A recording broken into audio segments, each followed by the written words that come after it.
राष्ट्रीय बालिका दिवस के इस कार्यक्रम में उपस्थित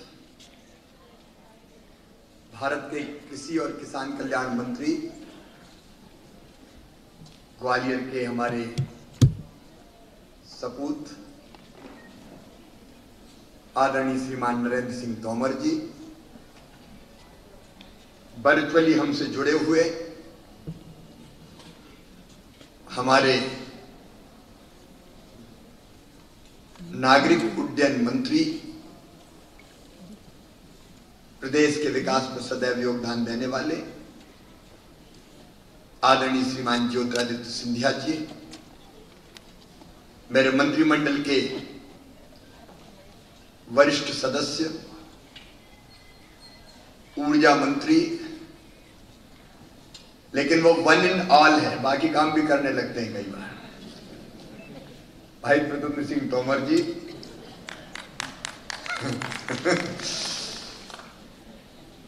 हमारे उद्यानिकी मंत्री, जिन्होंने उस विभाग को एक नई दिशा दे दी, आदरणीय भारत सिंह कुशवाहा जी, हमारी बहन जो महिला सशक्तिकरण की प्रतीक है, अब निगम की अध्यक्ष श्रीमती इमरती देवी जी, भारतीय जनता पार्टी के हमारे दोनों जिलाध्यक्ष भाई कमल जी, भाई कौशल जी, बहन मनीषा जी जो हमारी जिला पंचायत की अध्यक्ष हैं,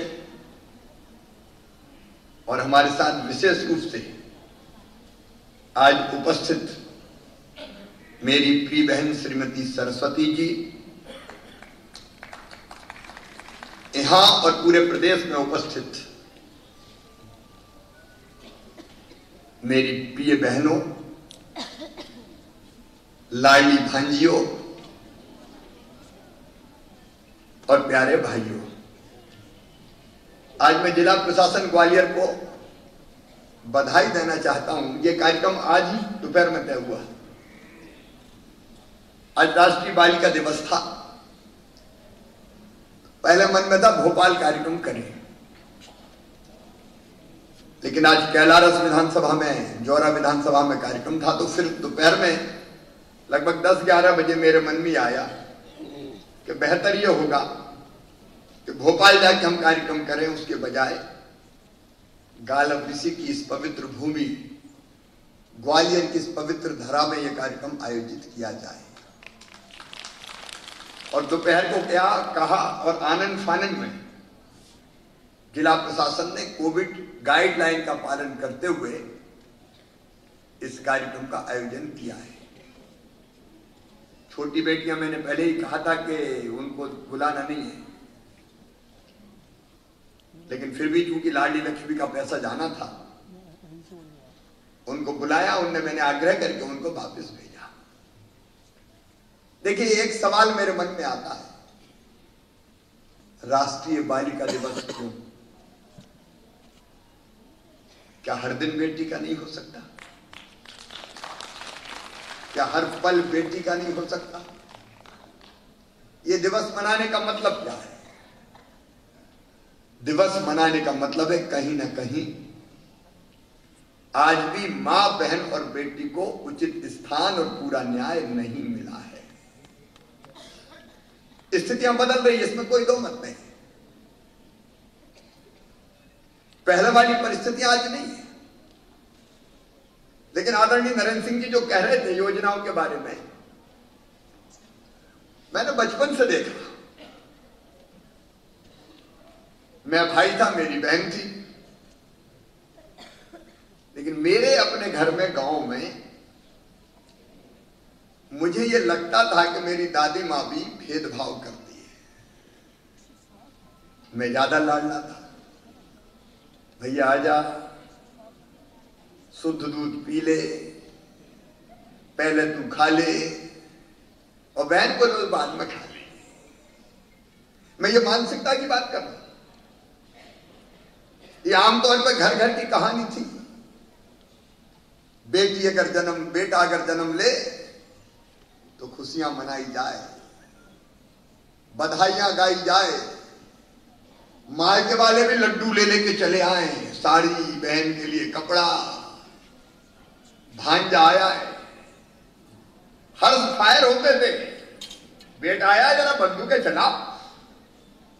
और गांव में बैंड नहीं तो वो ढपला बजता था, चटक धन धन बजता था, वही बजा, बेटा आया। और बेटी अगर आ गई तो मां का चेहरा भी उतर जाता था जैसे बेटी नहीं कोई आफत हो गई। और बचपन से ये बात मेरे मन में चुभती थी। एक मां की कोख से जन्म लिया, बेटा ने भी लिया, बेटी ने भी लिया, लेकिन आखिर मां ही क्यों भेदभाव करती है? मन में चुभती थी बात कहीं नहीं। बेटा बेटी एक बराबर क्यों नहीं? अब स्थितियां बदली है लेकिन पूरी तरह नहीं बदली, ये भी मैं कहता हूं। घरेलू हिंसा, गांव में पति पत्नी में लड़ाई हो जाए तो पतिदेव के अधिकार समझते थे, लठ उठाएं और पत्नी जी को मार दें। थप्पड़ पर तो बहुत आम बात, ये स्थिति थी। मैंने अपने गांव में देखा। क्यों नारी केवल सेवा करने के लिए? क्या उसकी भावना और आकांक्षाएं नहीं है? क्या उसको जीने का हक नहीं है? मुस्कुराने का अधिकार नहीं है? एक ने अनेकों सवाल जन्म लेते थे। और तब बचपन में ही मैंने ये बोलना शुरू किया कि बेटा बेटी को बराबर मानो। मैं एक गांव में अच्छा बोलता था तो एक सामूहिक विवाह सम्मेलन था। मुख्य वक्ता आने में देर हो रही थी, मैं उस समय विधायक सांसद कुछ भी नहीं था। तो कहा यार मोड़ा अच्छा भाषण दे, जाइए खड़े कर दो। तो मैंने बोलना शुरू किया। मैंने कहा कि बेटा और बेटी दोनों को बराबर मानो, बेटियों के बिना दुनिया नहीं चल सकती। तो सत्य घंटा एक बूढ़ी अम्मा खड़ी हो गई, बात तो बड़ी बड़ी कर लो, बेटी को आने दो। बेटी आ गई और बड़ी हो गई तो शादी में दहेज का इंतजाम क्या तू करवाएगा?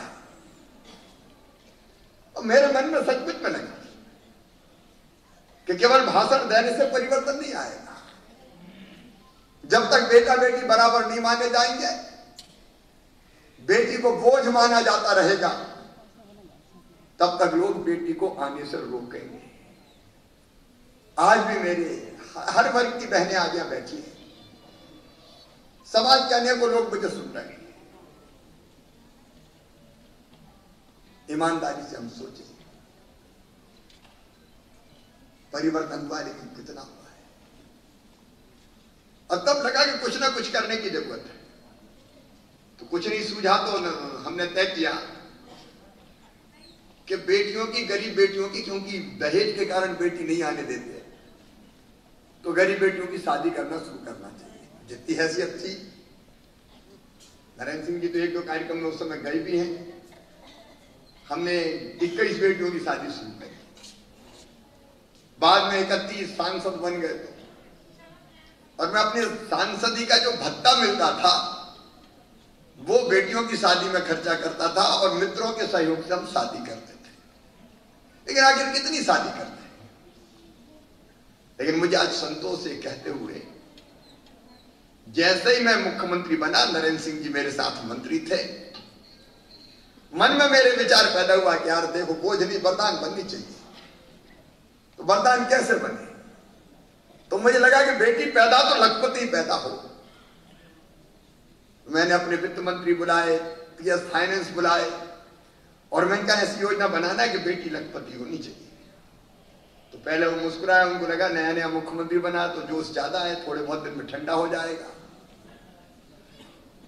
PS फाइनेंस का इम्पॉसिबल हो ही नहीं सकता। लेकिन मैंने कहा मैं मुख्यमंत्री इसलिए बनाए हूं, मैं मुख्यमंत्री हूं तो ये होके रहेगा।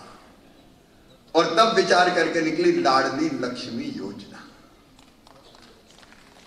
हमने तय किया कि बेटी के पैदा होते ही उसके नाम से पैसा जमा कर दो सरकार के खजाने से। उस समय जो हिसाब किताब लगाया, 30,000 रुपया अगर जमा करेंगे तो जब बेटी 21 साल की होगी तो योजना हमने पढ़ाई से जोड़ी, 5वीं पास करके 6वीं में जाए तो 2000, 8वीं पास करके 9वीं में जाए तो 4000, 10वीं पास करके 11वीं में जाए तो अब 6000 कर दिए, 9वीं पास करके 10वीं में जाए तो ये 6000 रुपया मिलेंगे। और 21 साल की जैसी हो जाएगी सीधे 1 लाख रुपया बेटी के खाते में चले जाएंगे, बेटी लखपति होगी। ये लाडली लक्ष्मी योजना है। आज मुझे ग्वालियर चंबल संभाग पूरे प्रदेश हालांकि सुन रहा है, सिंधिया जी भी सुन रहे हैं, मुझे कहते हो खुशी है। हम जानते हैं कि अपने इस अंचल में बेटों के मुकाबले बेटियां कम जन्म लेती थी, लेकिन आज स्थिति बदल रही है। ये लाडली लक्ष्मी योजना का चमत्कार है। मैं नहीं कहता, भारत सरकार के एनएफएस के आंकड़े कह रहे हैं कि 2012-13 में 1000 बेटों पे 912 बेटियां पैदा होती थी, आज 1000 बेटों पे 956 बेटियां जन्म ले रही है। और हम इस संख्या को बराबर बराबर करना चाहते हैं, जितने बेटा उतनी बेटी, तो सृष्टि का चक्र चलेगा। धारणाएं बदल रही है, संख्या बेटियों की बढ़ती जा रही है, लेकिन उसके साथ ही मध्य प्रदेश ने तय किया हम लोगों ने कि बेटी पैदा हो तो लाडली लक्ष्मी, स्कूल जाए तो किताबें, दूसरे गांव जाए तो साइकिल, 12वीं में प्रथम श्रेणी में पास हो जाए तो गांव की बेटी कहलाए, कॉलेज की पढ़ाई के लिए 5000 अलग और पाए, और बड़ी हो जाए तो वो बात याद आ गई कि शादी क्या तू करवाएगा, तो हम लोगों ने तय किया मुख्यमंत्री कन्यादान योजना, बेटी की शादी भी सरकार करेगी, चिंता करने की जरूरत नहीं। कोरोना की तीसरी लहर चल रही है, कमजोर है, मुझे लगता है इस बार कोरोना का अंत हो जाएगा, और इसलिए अप्रैल में, मई में, जून में भगवान की कृपा रही तो धूमधाम से बेटियों की कन्या विवाह होंगे, व्यापक पैमाने पर कार्यक्रमों का आयोजन किया जाए। और उसके पहले बेटी कोख में आए, बहनों के लिए विशेषकर जो कामकाजी बहनें हैं, हमने देखा था पुराने जमाने में गांव में बेटा बेटी के जन्म लेने के हफ्ते भर पहले तक मजदूरी करती थी, काम करती थी। तब हमने तय किया संबल योजना में, जो बीच में बंद हो गई थी, अब हमने फिर से चालू की है कि अगर बहन बेटा बेटी को जन्म देने वाली होगी तो जन्म देने के पहले 4000, ताकि पोषक आहार भी ले सके और घर पे रह सके कुछ दिन आराम से, और जन्म लेने के बाद फिर 12000 रुपया और खाते में डालेंगे ताकि बेटा बेटी के साथ वो आराम भी कर सके। एक के बाद एक योजनाएं बनती चली गई। बेटी के जन्म लेने से लेके उसके विवाह तक, बेटा बेटी के जन्म लेने तक, एक नहीं अनेक योजनाएं माता बहन और बेटी के लिए मध्य प्रदेश की धरती पर बन गई। और मुझे आज संतोष है कहते हुए 41 लाख लाडली लक्ष्मी बेटियां आज मध्य प्रदेश की धरती पर है। उन माता पिता को प्रणाम करता हूं जिनने बेटे की चाहत नहीं रखी, और अगर बेटियां भी आ गई तो उन्होंने तय किया कि अब बेटा नहीं चाहिए, अपनी बेटियों, ये बड़ी घटना है। ये 41 लाख परिवार है, 41 लाख परिवार, इनके माता ने, इनके पिता ने तय किया कि नहीं ठीक है बेटी पर्याप्त है।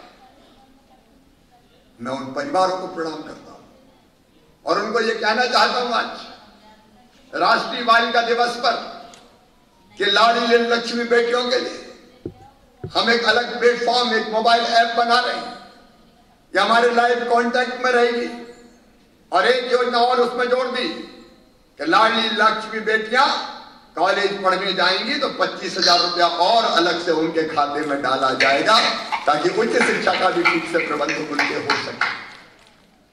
और इसके साथ उनकी काउंसलिंग करने का काम, वो ठीक से पढ़े लिखे, रास्ते में धन बाधा नहीं बने। और इसलिए हमने तय किया, अलग ढंग से तय किया कि उनकी पढ़ाई और कोचिंग की व्यवस्था, अगर मेडिकल कॉलेज, इंजीनियरिंग कॉलेज में नीट के जरिए, जेईई मेंस के जरिए उनका एडमिशन होता है तो उनकी वहां भी फीस भरवाने की व्यवस्था। मेरी बेटियां डॉक्टर बने, इंजीनियर बने, आईएएस बने, आईपीएस बने। अभी हम और नरेंद्र सिंह जी सगोरिया कौन सी, सगोरिया गांव में वहां मैंने बेटी आई थी लाडली लक्ष्मी मिलने, क्या बनोगी? तो एक बोली आईएएस, दूसरी बोली आईपीएस। उनका आत्मबल देख के मन प्रसन्नता से भर जाता है। मैं आज राष्ट्रीय बालिका दिवस के अवसर पर प्रदेश के बहनों और भाइयों आपको आश्वस्त करता हूं कि इन बेटियों की पढ़ाई में कोई बाधा नहीं रहने दी जाएगी। अगर पढ़ेंगी तो शैक्षणिक सशक्तिकरण के साथ साथ आर्थिक सशक्तिकरण होगा और बेटियां आगे बढ़ेंगी। हर क्षेत्र में अभी सिंधिया जी कह रहे थे बेटियां सफलता के झंडे गाड़ रही है। ग्वालियर की बेटी का जिक्र सुविधा का कर रहे थे।